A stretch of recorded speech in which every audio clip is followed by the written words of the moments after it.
آغاز میں سب سے پہلے خبر شامل کریں گے مسلح افواج پر سیاسی تبادلہ خیال ملکی مفاد میں نہیں ہے، قانون کی پابندی کو یقینی بنایا جائے۔ ISPR کا ایسا کہنا ہے۔ حالیہ دنوں میں دانستہ طور پر سیاسی گفتگو میں پاک فوج اور ان کی قیادت کو گھسیٹنے کی کوشش کی گئی۔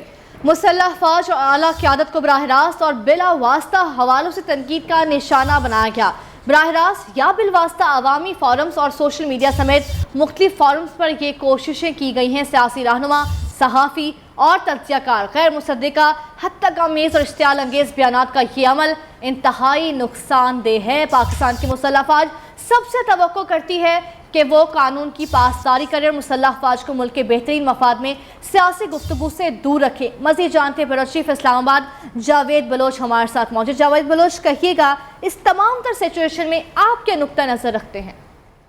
دیکھیں، ISPR کی طرف سے ایک بار پھر واضح کیا گیا ہے کہ فوج کو سیاست سے دور رکھا جائے، کیونکہ آپ دیکھ رہے ہیں کہ ملک میں جہاں بھی کوئی جلسہ ہوتا ہے، جس پارٹی کا جلسہ ہوتا ہے، چاہے وہ تحریک انصاف کا جلسہ ہو، چاہے وہ نون لیگ کا جلسہ ہو یا کوئی اور جلسہ ہو، تو اس میں فوج پر بات کی جا رہی ہے۔ چاہے سوشل میڈیا ہو، کچھ تجزیہ کار جو ہیں وہ ٹی وی چینل پر اور اپنے یوٹیوب پر جو ہے وہ ٹویٹر پر جو ہے وہ پاک فوج کو گھسیٹ رہے ہیں۔ سیاست میں پاک فوج کو تنقید کا نشانہ بنایا جا رہا ہے۔ اس پر آج ISPR کی طرف سے ایک بار پھر واضح کیا گیا ہے کہ پاک فوج کو سیاست سے دور رکھا جائے۔ جو سیاستدان ہیں، جو سیاسی قائدین ہیں، وہ پاک فوج اور پاک فوج کی جو لیڈرشپ ہے اس کے متعلق بیانات سے گریز کریں، کیونکہ پاک فوج کو کسی بھی صورت جو ہے وہ کسی بھی غیر قانونی اور غیر اخلاقی کام میں یا چیزوں میں ملوث کرنا قانون کی خلاف ورزی ہے۔ تو انہوں نے یہ یاد دہانی کرائی ہے سیاسی قائدین کو، ان صحافیوں کو،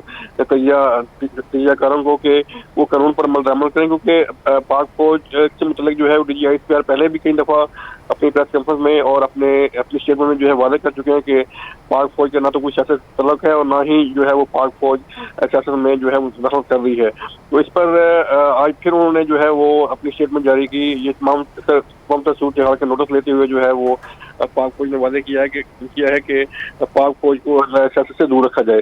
تو یہ وہ صورتحال ہے جس میں جو ہے وہ پاک فوج ایک دفعہ پھر جو ہے وہ انہیں وضاحت کرنا پڑی، انہیں جو ہے وہ برملا کہنا پڑا کہ ہمیں جو ہے وہ ہمارا کام ملک کا دفاع کرنا ہے، نہ کہ سیاست میں کوئی عملداری یا کوئی سیاسی مداخلت کرنا ہے۔ تو اب سیاسی قائدین جو ہے وہ یہ فرض بنتا ہے کہ کیونکہ ہر ایک جو ہے وہ کوئی الیکشن کی بات کر رہا ہے، کوئی جو ہے وہ انتخاب کی بات کر رہا ہے، تو وہ یہ سیاسی جماعتیں ایک دوسرے پر جو ہے الزامات لگا رہی ہیں۔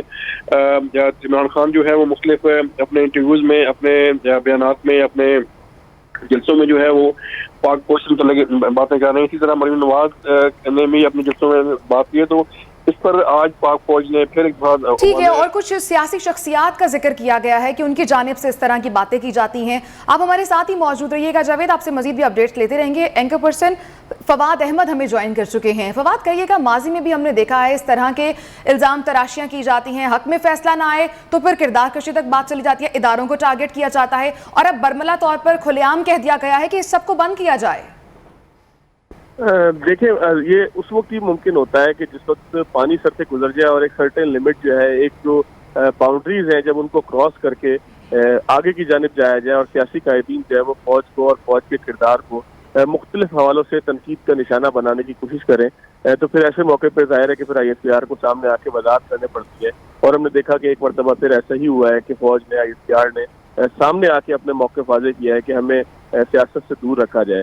اس میں سب سے بدقسمتی کی بات یہ ہے کہ ہم اور ہماری سیاست جو ہے وہ ریاست اور حکومت کو مکس کر دیتی ہے۔ ریاست اور حکومت دو الگ الگ چیزیں ہیں۔ ریاست میں ہمیشہ قائم رہنا ہوتا ہے، ریاست میں ہمیشہ موجود رہنا ہوتا ہے۔ پاکستان میں اللہ کے حکم سے انشاءاللہ ہمیشہ قائم رہنا ہے۔ تو پاکستان کے جو ریاستی ادارے ہیں وہ ظاہر ہے کہ کوئی بھی حکومت ہو اس کے ساتھ مل کر کام کرنے کے آئین کے مطابق پابند ہے، پھر چاہے وہ میاں نواز شریف کی حکومت ہو، شہباز شریف کی حکومت ہو، آصف زرداری صاحب کی حکومت ہو، یا عمران خان صاحب کی حکومت، یا اس کے علاوہ کوئی بھی حکومت پاکستان میں بنتی ہے۔ حکومتیں تو سیاسی عمل کے نتیجے میں تبدیل ہو جاتی ہیں، حکومتیں تو جمہور کی رائے کے نتیجے میں تبدیل ہو جاتی ہیں، لیکن جو ہے وہ ریاست اپنی جگہ موجود رہتی ہے، ریاستی ادارے موجود رہتے ہیں۔ لیکن بدقسمتی سے ہم پاکستان کی سیاست میں یہ چلن دیکھ رہے ہیں گزشتہ ایک دہائی نہیں بلکہ کئی دہائیوں سے کہ جو سیاست سے باہر ہوتا ہے، سیاست میں نقصان اٹھاتا ہے، تو وہ اداروں کے اوپر حملے شروع کر دیتا ہے، اور اداروں کے اندر پھر ہم دیکھتے ہیں کہ ایک بہت اور فواد باقاعدہ طور پر کیمپینز چلتی ہیں، یہاں لیڈر نے کوئی بات کی جلسوں میں، اپنی تقریروں میں، اور سوشل میڈیا پر ایک طوفان بدتمیزی شروع ہو جاتا ہے، پیجز رن کیے جاتے ہیں. تو آپ نہیں سمجھتے کہ لیڈرز کو، اپنی قیادت کو چاہیے کہ وہ اپنے فالوورز کو کچھ اس طرح سے کریں کہ ایٹ لیسٹ ہمارے اداروں کو ٹارگٹ نہ کیا جائے؟ دیکھیں جی، وقت کرتا ہے پرورش برسوں. یہ جو حادثے ہوتے ہیں یہ ایک دم نہیں ہوتے.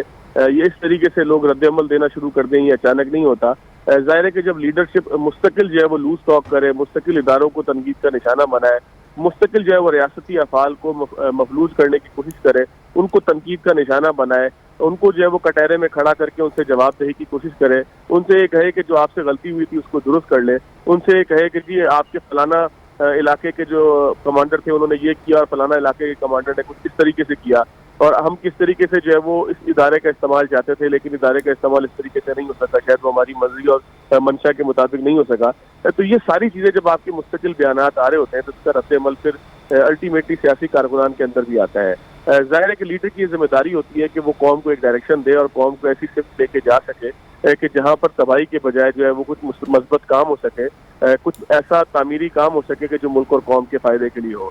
لیکن جب لیڈر جو ہے وہ مستقل اداروں کے اوپر تنقید کریں، ان کو سیاست میں انوالو کرنے کی کوشش کریں، تو پھر اس کا نتیجہ یہی نکلتا ہے کہ سیاسی کارکن اس سے 4 قدم آگے بڑھ کر رد عمل دینا شروع کرتا ہے، جس کے نتیجے میں ہم دیکھتے ہیں کہ وہی بات جو میں نے پہلے کی کہ حکومت سے بڑھ کر ہم اداروں کے اوپر، ریاست کے اداروں کے اوپر حملہ ور ہو جاتے ہیں، اور جس کا نتیجہ ملک کی سالمیت کو پہنچنے والے نقصان کے علاوہ کچھ اور نہیں ہوتا. سیاسی قیادت کی بہرحال اپنی ذمہ داری، اور میں یہ سمجھتا ہوں کہ ISPR نے جو آج بیان دیا ہے وہ کوئی ایسا بیان نہیں ہے کہ جس پہ کسی کو تنقید کا نشانہ بنایا ہو، بلکہ سیاستدانوں کو خاص طور پر پھر اور عام طور پر عوام اور پھر صحافی اور ان تمام لوگوں کو کہ جو اپنے قلم کے ذریعے، اپنی زبان کے ذریعے لوگوں تک پیغام پہنچانے کی طاقت رکھتے ہیں، ہمت رکھتے ہیں، ان کو یہ یاد دہانی کرائی ہے. ایک طرح سے آپ یہ کہہ لیں کہ ان کو یہ باور کرایا گیا ہے کہ پاکستان کی سالمیت کے حوالے سے جو ادارے مستقل بالکل یہ پیغام، یہ مقصد یہ تھا کہ باور کرایا گیا ہے کچھ سیاسی شخصیات کو، چند صحافیوں کو اور تجزیہ کاروں کو بھی یہ باور کرایا گیا ہے کہ یہ جو سلسلہ چل پڑا ہے اس کو بالکل روکا جائے. بہت شکریہ اینکر پرسن فواد احمد، آپ ہمارے ساتھ موجود تھے، اور دیگر تمام تجزیہ کاروں کا بھی بہت شکریہ. عمران خان زبان سے نفرت کی آگ بڑکانے لگے ہیں. ایبٹ آباد میں جلسے سے انہوں نے خطاب کے دوران چیئرمین PTI نے عدلیہ، فوج اور میڈیا پر توہین آمیز تنقید کی ہے. کہا ہے کہ بار بار کہتا ہوں نیوٹرل جانور ہوتا ہے، عدالتیں آدھی رات کو کیوں کھولیں؟ مخالفین جہاں بھی جائیں گے انہیں غدار اور چور کے نعروں سے پکارا جائے گا. وزیر اعظم شہباز شریف کو ڈاکو، بھکاری، بزدل جیسے الفاظ سے پکارتے رہے. بولے جتنے مرضی کنٹینرز کھڑے کر دیں، 20 لاکھ لوگ اسلام آباد آئیں گے. لوٹو نے امریکی سازش کا حصہ بن کر منتخب حکومت کو ہٹایا ہے. یہ کہنا تھا چیئرمین PTI عمران خان کا. وہ ایبٹ آباد میں جلسے سے خطاب کر رہے تھے. جتنے مرضی بھی یہ کنٹینر کھڑے کر دو، 20 لاکھ لوگ سے زیادہ اسلام آباد آئیں گے. امریکی سازش کا حصہ بن کے ایک 22 کروڑ پاکستانیوں کی منتخب حکومت کو سازش کے تحت ہٹایا. میں کبھی امریکنوں کو پاکستان میں بیسز دینے کے لیے تیار نہیں تھا. امریکنوں کو پرائم منسٹر نہیں چاہیے تھا، وہ چاہتے تھے کہ مشرف کی طرح سربراہ ہو. ایک ہی ٹیلی فون کی دھمکی میں چاروں شانے چت. محترمہ فرماتی ہے کہ لندن تو چھوڑو، پاکستان میں بھی کوئی پراپرٹی نہیں ہے. جو شریف خاندان میں جھوٹ بولے ہیں، میں نے کبھی کسی کو ایسے جھوٹ بولتے نہیں دیکھا. شہباز شریف تم بیکاری ہو، تم غلام ہو، تم ڈاکو ہو. تحریک عدم اعتماد کی کامیابی کے لیے کسی ایک بھی PTI کے MNA نے ووٹ نہیں دیا. سابق حکومت کے اتحادیوں نے حکومت کی فاشسٹ پالیسیوں سے تنگ آ کر اس کا ساتھ چھوڑا. وفاقی وزیر اطلاعات مریم اورنگزیب کا عمران خان کے خطاب پر رد عمل. لاہور پریس کلب میں میٹ دا پریس کے دوران گفتگو میں کہا، عمران خان جب بھی بولے گن اگلتے ہیں. سب سے بڑا چور، ڈاکو، بھکاری اور سازشی عمران خان خود ہے. تمام مافیاز کے سربراہ عمران خان خود تھے. فرح گوگی بچاؤ تحریک سے یہ اپنی چوری نہیں چھپا سکتے. جس نے ملک کو لوٹا اسے جواب دینا پڑے گا. PTI نے 4 سال قوم اور میڈیا کی زبان بندی کی. آپ کو اپنے اقتدار اس کرسی سے ہٹنے کا غم نہیں، آپ کو شہباز شریف کا اس کرسی پہ بیٹھنے کا غم اور خوف کھایا جاتا ہے۔ کوئی جھوٹا ہے تو تم جھوٹے ہو، کوئی سازشی ہے تو تم سازشی ہو، کوئی بھیکاری تھا بھیکاری ہے تو وہ عمران خان ہے۔ ہر طرف سوال ایک ہو رہا ہے کہ یہ فرح گوگی کون ہے، کون تھی جس نے پنجاب کے صوبے کو دونوں ہاتھوں سے لوٹا؟ سازش تم نے کہا جولائی میں ہو رہی تھی، سازش تم کر رہے تھے پاکستان کی عوام کے خلاف، فوراً فنڈنگ لے کر چور اور کرپٹ اور کارٹلز اور مافیا کو اسی طرح ووٹ کے ذریعے عوام اٹھا کر باہر پھینکے گی جب پاکستان کی عوام کے حقوق کا مسئلہ ہوگا۔ تمام جماعتوں کو سیاست سے بالاتر ہو کر ملکی مفاد کے لیے ایک ایجنڈا بنانا ہوگا، ہمیشہ ذاتی مفاد کے بجائے قومی مفاد کو ترجیح دی۔ وزیر اعلیٰ پنجاب حمزہ شہباز کہتے ہیں کہ آج پاکستان دوراہے پر کھڑا ہے، ہمیں باہمی اتحاد سے فیصلے کرنا ہوں گے۔ پاکستان کو بنے 74 سال ہو گئے، آج بھی یہاں انصاف نہیں ملتا۔ دنیا کا سب سے بڑا سبق انسانیت سے محبت ہے، کفن کی جیبیں نہیں ہوتی، انسان خالی ہاتھ واپس جاتا ہے۔ یہ جو بچے آج یہاں پر علاج کرانے آئے ہیں، انہوں نے اپنا بچپن نہیں جیا، برآمدے میں اٹیلیاں نہیں کھیلی، ہم سے زیادہ سمجھتے ہیں چیزوں کو۔ سہیل وڑائی صاحب بیٹھے ہیں، ان کو بھی اللہ تعالیٰ نے اولاد 17 سال بعد دی، مجھے 22 سال بعد دی۔ میں آج وزیر اعلیٰ بنا ہوں، پہلے اپوزیشن لیڈر تھا، 14 سال 10 سال میں ممبر قومی اسمبلی رہا، پھر 4 سال میں اپوزیشن لیڈر رہا، گورنمنٹ کالج کا اسٹوڈنٹ تھا، جیل چلا گیا، 6 مہینے جیل کاٹی، 10 سال مشرف دور میں یہاں پر یرغمالی بنا کے رکھا رہا۔ کامیاب سیاستدان وہ ہے جو اللہ اور اس کی مخلوق کی نظر میں اچھا انسان۔ ایم کیو ایم پاکستان اور پیپلز پارٹی میں شراکت اقتدار کا معاہدہ، نسرین جلیل کا نام گورنر سندھ کے لیے فائنل ہونے کے بعد پیپلز پارٹی کا متحدہ کو کراچی حیدرآباد کی ایڈمنسٹریٹرشپ دینے کا فیصلہ، سندھ حکومت میں 3 وزارتیں بھی دیے جانے کا امکان ہے۔ ایم کیو ایم پاکستان اور پیپلز پارٹی میں شراکت اقتدار کا معاہدہ، نسرین جلیل کا نام گورنر سندھ کے لیے فائنل ہونے کے بعد پیپلز پارٹی کا متحدہ کو کراچی حیدرآباد کی ایڈمنسٹریٹرشپ دینے کا فیصلہ سامنے آیا۔ حکومت آزادی صحافت اور اظہار رائے کی آزادی پر کسی قسم کی قدغن لگانے کا ارادہ نہیں رکھتی، وزیر اعظم شہباز شریف نے واضح کر دیا ہے۔ وزیر اعظم شہباز شریف نے لاہور میں CPNE کے وفد کی ملاقات ہوئی ہے اور وزیر اعظم نے اس ملاقات میں کہا ہے کہ پیکا آرڈیننس سمیت دیگر تمام قوانین کے تحت صحافیوں کے خلاف بلا وجہ کارروائیوں پر ہر ممکن تحفظ دیا جائے گا۔ وزارت قانون کو پیکا آرڈیننس کا جائزہ لینے کا کام سونپ دیا گیا ہے۔ آزادی صحافت، جمہوریت کی بقا اور جمہوری اداروں کے ارتقاء میں وزیر اعظم نے CPNE کے کردار کو بھی سراہا۔ سندھ اور پنجاب میں پانی کا بحران ہونے لگا، زرعی پانی نہ ملنے کے باعث فصلیں متاثر ہونے لگی۔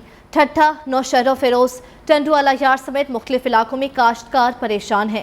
بیشتر نہروں کا سکھر، گڈو، کوٹری سے پانی بند کر دیا گیا ہے۔ متاثرین کا کہنا ہے فصلیں پہلے ہی خشک ہو رہی ہیں، اب پینے کو بھی پانی میسر نہیں۔ نوشہر و فیروز، ٹنڈو والا یار میں بھی پانی کی قلت کے باعث کھڑی فصلیں تباہ ہو رہی ہیں۔